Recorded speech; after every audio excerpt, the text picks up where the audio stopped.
चौतरा पुणे नाका मंडळाच्या वतीनं श्री गणेश मंदिरात प्रभू श्रीरामाची मूर्तीची विधिवत पूजा शुभ मुहूर्तावर करीत मंडळाचे मार्गदर्शक तथा शिवसेना लोकसभा क्षेत्र प्रमुख पुरुषोत्तम बर्डे यांच्या नेतृत्वाखाली असंख्य माता भगिनी व शेकडो धर्माभिमानी युवक तसेच ज्येष्ठ नागरिकांच्या उपस्थितीत मोठ्या जल्लोषात महाआरती संपन्न झाली। श्री गणेश मंदिर संपूर्ण फुलाने सजावट करीत दिव्याने प्रकाशित करीत प्रभू श्रीरामचंद्राची भव्य मूर्तीची श्री गणेश व प्रभू श्रीरामचंद्राच्या गीताने करून पुष्प अक्षदा अर्पण फटाक्यांच्या आतिषबाजीत प्रभू श्रीराम नामाचा जयघोष करीत मोठ्या जल्लोषात आनंद साजरा करण्यात आला।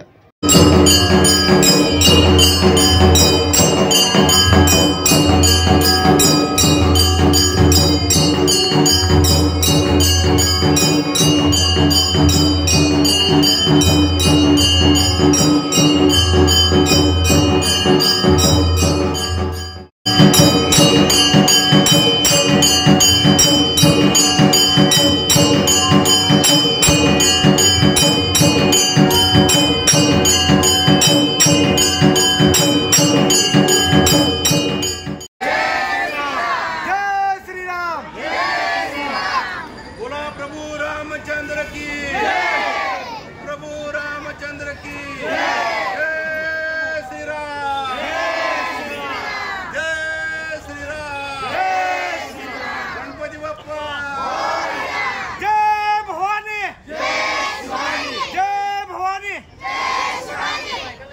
या प्रसंगी सुमारे 2500 भक्तांना गोड प्रसादाचे वाटप करण्यात आले। सदर परिसर झेंड्याने भगवामय करीत प्रभू श्रीरामांची व बजरंग बलीची सुमधुर गीत डीजेवर लावल्याने सोलापूर शहराचा मुख्य प्रवेशद्वार संपूर्ण राममय झाल्याचे पाहायला मिळाले।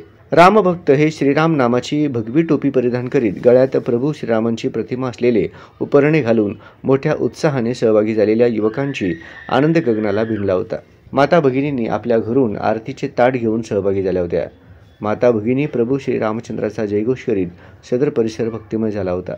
यावेळी मंदिरासमोर अतिशय सुरेख रांगोळी काढण्यात आली होती। शिवसेना लोकसभा क्षेत्र प्रमुख पुरुषोत्तम बर्डे, आशुतोष बर्डे, सुनील भांगे, सुरेश शेवतेकर, सुरेश जगताप, महेश क्षीरसागर, योगेश क्षीरसागर, राजकुमार माने, संभाजी कोडगे, सचिन सुरवसे, विष्णुदास जवंजाळ, बबलू चौगुले, दत्तात्रय देशमुख, संदेश क्षीरसागर, अजय अमनूर, रोहित सुरवसे आदींसह मोठ्या संख्येने सदर परिसरातील रामभक्तांची उपस्थिती होती। आज चौतरा नाका तरुण मंडळाच्या वतीने हजारो माता भगिनी, तरुण वर्ग, वयोवृद्ध नागरिकांच्या साक्षीने बरोबर 12:05 प्रभू रामचंद्राची प्रतिष्ठापनाचा सोहळा इथे करण्यात आला। 2500 लोकांना प्रसादाचं वाटप करण्यात येत आहे।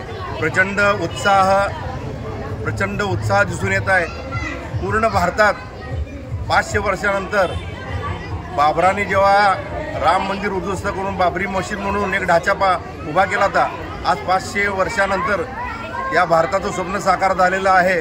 आणि चौतरा पुणे नाका तरुण मंडळाच्या सगळ्या कार्यकर्त्यांनी काल सकाळपासून मोठ्या उत्साहाने सगळे भगवे झेंडे, भगवं वातावरण या ठिकाणी केले। आणि आज इथल्या सगळ्या माता भगिनीने 12:05 रामाची प्रतिष्ठापना केलेली आहे। ह्याच्या पुढे भारतात राम राज्य यावं एवढीच या प्रसंगी प्रार्थना।